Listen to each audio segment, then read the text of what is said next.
مفعول مطلق سمجھانے کے لیے مجھے بورڈ کی ضرورت پڑے گی، تو بورڈ کو استعمال کرتے ہوئے میں آپ کو انشاءاللہ تعالی مفعول مطلق سمجھاتا ہوں۔ مفعول مطلق جیسا کہ آپ کو معلوم ہے کہ یہ منصوب اسم ہوتا ہے، منصوب اسم سے مراد حالت نصب میں آنے والا ایک اسم ہوتا ہے، اور یہ جو فعل ہوتا ہے پیچھے اسی کا مصدر استعمال ہوتا ہے، یعنی جملے میں، جملہ فعلیہ میں جو فعل استعمال ہوتا ہے یہ اسی کا مصدر ہوتا ہے، اسی کا مصدر ہوتا ہے۔ یا ہم اس کو مزید اگر اور واضح کریں تو یہ ماقبل فعل کے معنی میں ہوتا ہے، ماقبل فعل جو استعمال ہوتا ہے اس کے معنی میں ہوتا ہے۔ اسی فعل کا مصدر کہیں گے تو آپ کے ذہن میں فوری طور پہ آئے گا کہ جیسے ضربہ ہے فعل تو اس کا مصدر آتا ہے ضربن، تو آپ کہیں گے کہ ضربہ سے مصدر ضربن ہی استعمال ہوگا۔ لیکن جب ہم کہیں گے اس فعل کے معنی میں ہوگا تو اس میں لفظوں کا ملنا ضروری نہیں ہے، بس معنی ایک جیسے ہونے چاہیے۔ جیسے جلسہ کے معنی بیٹھنا کے ہوتے ہیں، قعدہ کے معنی بھی بیٹھنا کے ہوتے ہیں، تو ہو سکتا ہے کہ فعل جو ہے وہ جلسہ استعمال ہو اور مفعول مطلق جو ہے وہ قعدہ کا استعمال ہو جائے، تو معنی چونکہ ایک جیسے ہی ہیں اس لیے ہم یہ کہیں گے کہ جو مفعول مطلق استعمال ہو رہا ہے وہ ماقبل فعل کے معنی میں ہوتا ہے۔ منصوب اس میں آتا کیوں ہے؟ فعل کی تاکید کے لیے، ایک اس کا کام ہے فعل کی تاکید کے لیے۔ فعل کی تاکید سے کیا مراد ہے؟ فعل کی تاکید سے مراد ہے فعل کو پختہ کرنا۔ فعل کو پختہ کرنا، اس سے کیا مراد ہے؟ پختہ کرنا کا مطلب تو آپ کو پتہ ہے، پکا کرنا۔ پکا کرنا اس سے کیا مراد ہے؟ اس سے مراد یہ ہے کہ اس میں سے، یعنی اس فعل سے غلطی یا مجاز کے احتمال کو ختم کر دینا۔ احتمال، پاسبلٹی، یعنی ایگزامپل سامنے آئے گی تو بات بالکل کلیئر ہو جائے گی۔ میں آپ کے سامنے ایگزامپل لکھتا ہوں، ضربت زیدن۔ ضربت فعل با فاعل اور زیدن اس کا مفعول بھی، فعل اپنے فاعل اور مفعول بھی سے مل کر جملہ فعلیہ ہوا۔ جب میں نے کہا کہ ضربت زیدن، تو اس میں اب دو احتمالات ہیں، دو پاسبلٹیز ہیں۔ ایک یہ کہ غلطی کا امکان ہے، میں نے کہا ضربت زیدن تو آپ کو حیرانی ہوئی کہ جی میں نے زید کو مارا، تو یہاں غلطی سے میں نے یہ کہہ دیا ہوگا، آپ یہ سمجھیں گے کہ میں نے غلطی سے یہ کہہ دیا، میں نے اصل میں زید کا اکرام کیا تھا، تو میں نے کہنا تھا اکرمت زیدن، تو اس کی بجائے میں نے غلطی سے کہہ دیا ضربت زیدن۔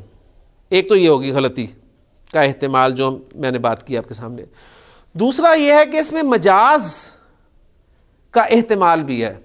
مجاز کسے کہتے ہیں؟ آپ اکثر پڑھتے ہیں کہ یہاں پر یہ لفظ جو ہے اپنے مجازی معنی میں استعمال ہوا ہے، یعنی ایک تو لفظ کے حقیقی معنی ہوتے ہیں اور ایک لفظ کے مجازی معنی ہوتے ہیں۔ حقیقی معنی وہ ہوتے ہیں جس معنی کے لیے اس لفظ کو بنایا جاتا ہے، ٹھیک ہے نا؟ جیسے میں آپ کو مثال دوں، اب شیر کا لفظ جو ہے یہ کس لیے بنایا گیا؟ ایک جنگلی درندے کے لیے، ٹھیک؟ آپ کہیں گے کہ جی میں نے جنگل میں ایک شیر دیکھا، تو کوئی پریشانی نہیں، شیر اپنے حقیقی معنی میں استعمال ہوا۔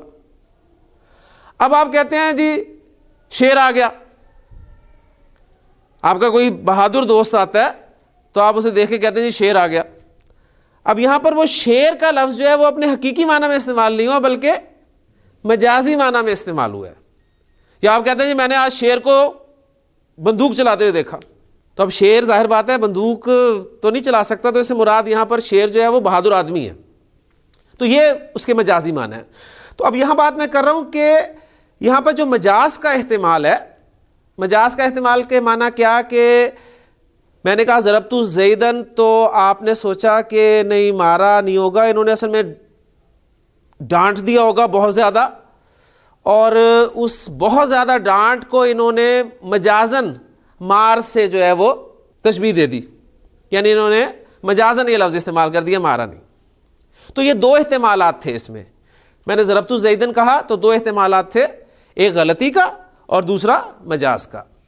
اب مفعول مطلق میں لا رہا ہوں ان دونوں احتمالات کو ختم کرنے کے لیے.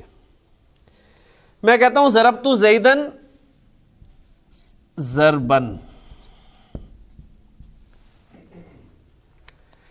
اسی فعل کا مصدر, اور آیا یہ کس لیے, وہ جو دونوں احتمالات تھے وہ ختم ہو گئے. نہ اس میں غلطی کا احتمال رہا اور نہ ہی مجاز کا احتمال رہا, یعنی میں نے زید کو واقعی مارا. تو یہ تاکید ہے, یہ مفہوم کو پختہ کرنا ہے. کلیئر ہو گیا؟ تو ایک کام ہے مفعول مطلق کا کہ یہ تاکید کے لیے آتا ہے. دوسرا کام مفعول مطلق کا وہ ہے وہ فعل کی نوعیت بتانے کے لیے آئے گا. فعل کی قسم, فعل کس قسم کا ہے, فعل کی نوعیت کیا ہے. اور تیسرا اس کا مقصد ہوتا ہے فعل کی تعداد بتانے کا, کہ وہ فعل کتنی مرتبہ سر انجام ہوا.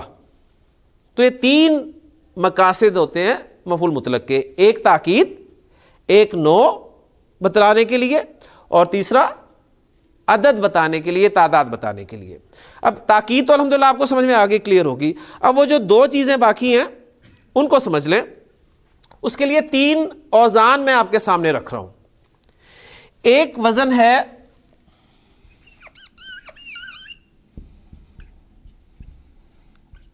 فعلتن کا, فعلتن. ایک وزن ہے فعلتن. فرق دونوں میں کس کا ہے, فا کلمہ کی حرکت کا ہے, فعلتن اور فعلتن. اور ایک وزن ہے فولتن.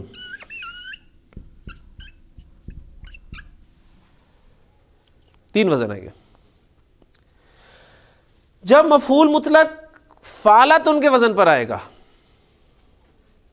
تو اس سے مراد ہوگا تعداد بتانا, اس سے مراد ہوگا تعداد بتانا, یعنی یہ وزن جو ہے تعداد بتانے کے لیے استعمال ہوتا ہے. مثلا میں کہتا ہوں ضربت زیدن اب اس کو فعلتن یعنی ضاد را با مادے کو میں اس وزن پہ رکھوں تو کیا بنے گا, ضربتن. حالت نصب میں ضربتن بنے گا نا. تو ضربت زیدن ضربتن, میں نے زید کو ایک مرتبہ مارا. ٹھیک ہو گیا. ضربت زیدن ضربتین, میں نے زید کو دو مرتبہ مارا. ضربت زیدن ضرباتن, میں نے زید کو کئی مرتبہ مارا. تو یہ فعلتن کا وزن کس لیے آتا ہے, تعداد بتانے کے لیے. کلیئر ہو گیا؟ اچھا, اب یہ جو مثنیٰ ہے, مثنیٰ جیسے آپ کے سامنے آیا دو مرتبہ کے لیے, لیکن بعض اوقات مثنیٰ دو مرتبہ تعداد بتانے کے لیے نہیں آتا بلکہ کثرت بتانے کے لیے بھی استعمال ہوتا ہے. اس لیے آپ دیکھ لیں کل کی آیت جو تھی ہم نے پڑھی, اس میں کیا میں نے آپ کو بتایا تھا, کرتینی فرجع البصر کرتینی, یعنی وہاں یہ نہیں کہا کہ تو لوٹا اپنی نظر کو دو مرتبہ, نہیں, بار بار. یعنی اگر میں کہوں نا ضربت زیدن ضربتین تو اس کے معنی یہ بھی ہو سکتے ہیں میں نے زید کو کئی دفعہ مارا. تو یعنی تعداد بتانے کے لیے نہیں بلکہ کثرت بتانے کے لیے استعمال بھی ہوتا ہے یہ. تو یہ جو پچھلی آیت کے حوالے سے کرتین تھا وہ یہاں پر ہمارا جو ہے وہ مسئلہ حل ہو گیا. فعلتن یا فعلتن یعنی یہ وزن جو ہے یہ استعمال ہوگا نو کے لیے, قسم کے لیے. مثلا میں کہتا ہوں جلستو, ایگزامپل لکھ دیتا ہوں تاکہ بات آپ کو کلیئر ہو جائے. جلستو میں بیٹھا,